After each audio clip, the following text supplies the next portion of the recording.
না, আমরা জিজ্ঞাসা করছি এটা কি স্যার মানে কি, মানে SIR স্যার মানে স্যার যেই বশকবোধ হবে সেই হয়ে যাবে। সে যদি কুকুরও হয় তাহলেও ভোটার লিস্টে নামটা উঠে যাবে।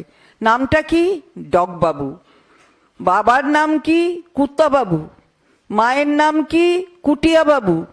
অ্যাড্রেস কৌলিচক মোহাল্লা, ward number 15, Masaurhi municipal corporation.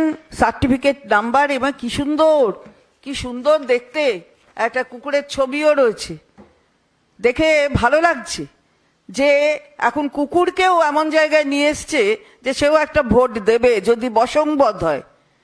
তো বুঝুন এবার, কুণাল ঘোষ পরিষ্কার করে বলেছেন আমরা চাই যে কোনো অবৈধ ভোটার সে না থাকুক লিস্টে।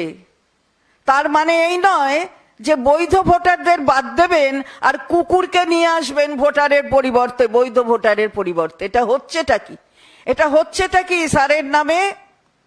ইলেকশন কমিশনের কাছেও তো এসব নথি পৌঁছচ্ছে, তারা কি করে এগুলোকে সাপোর্ট করে এতে তাদের স্বীকৃতি দিচ্ছেন। তো আমরা জিজ্ঞাসা করছি যে বাঙালি হলে বাদ দাও, বাংলা ভাষী হলে বাদ দাও, ডিটেনশন ক্যাম্পে পাঠাও, রাইট টু মুভমেন্ট আটকে দাও, রাইট টু স্পিচ আটকে দাও, সংবিধান বৃদ্ধাঙ্গুষ্ঠী দেখাও। কুকুর আসছে, এখন কুকুর আসবে, মানুষ নয়। তাহলে বুঝুন, ডিটেনশন ক্যাম্প 1 মাস রাখতে পারবে, তার রাইট টু মুভমেন্ট আটকাচ্ছে না, মানে তাকে কোথাও প্রডিউস করতে হবে না, 1 মাস এমনিই থাকতে পারবে। বারে বা, ভাবছেটা কি, হচ্ছেটা কি? আজকে মাননীয় মুখ্যমন্ত্রী প্রতিবাদে নামছেন রাস্তায়। মনে রাখতে হবে এই রাজ্যের নাম বাংলা, মুখ্যমন্ত্রীর নাম মমতা বন্দ্যোপাধ্যায়, এবং যখনই এই ধরনের অন্যায় হয় প্রতিবাদে সরব হন মুখ্যমন্ত্রী, এবং যেটা বলেছেন তিনি তার কথা অনুসরণ করে রাজ্য জুড়ে আমাদের দল প্রতিবাদ সংগঠিত করছে। সুতরাং এটা হচ্ছেটা কি, এটাই আমরা জিজ্ঞাসা করতে চাই।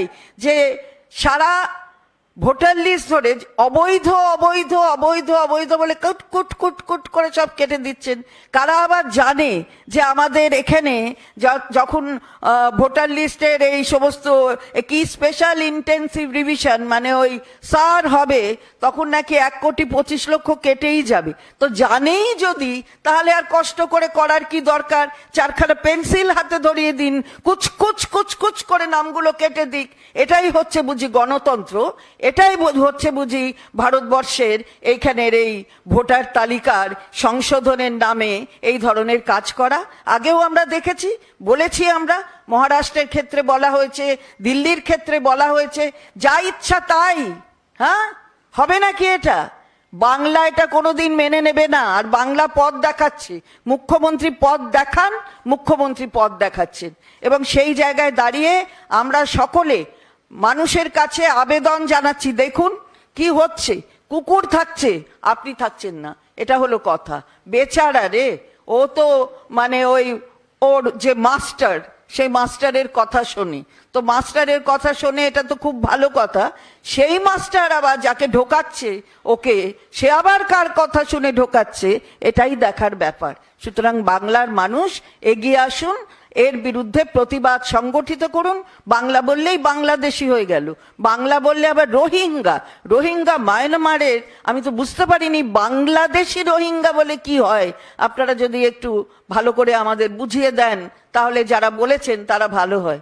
বাংলাদেশি তো বাংলাদেশের লোক, আর রোহিঙ্গারা তো মায়ানমারের লোক। তাহলে বাংলাদেশি রোহিঙ্গা বা কি হয়, নাকি রোহিঙ্গা বাংলাদেশি কি হয়, ঠিক বুঝে উঠতে পারছি না। ওর মধ্যে কি একটা কমা থাকবে নাকি এমনিই থাকবে আমি জানি না।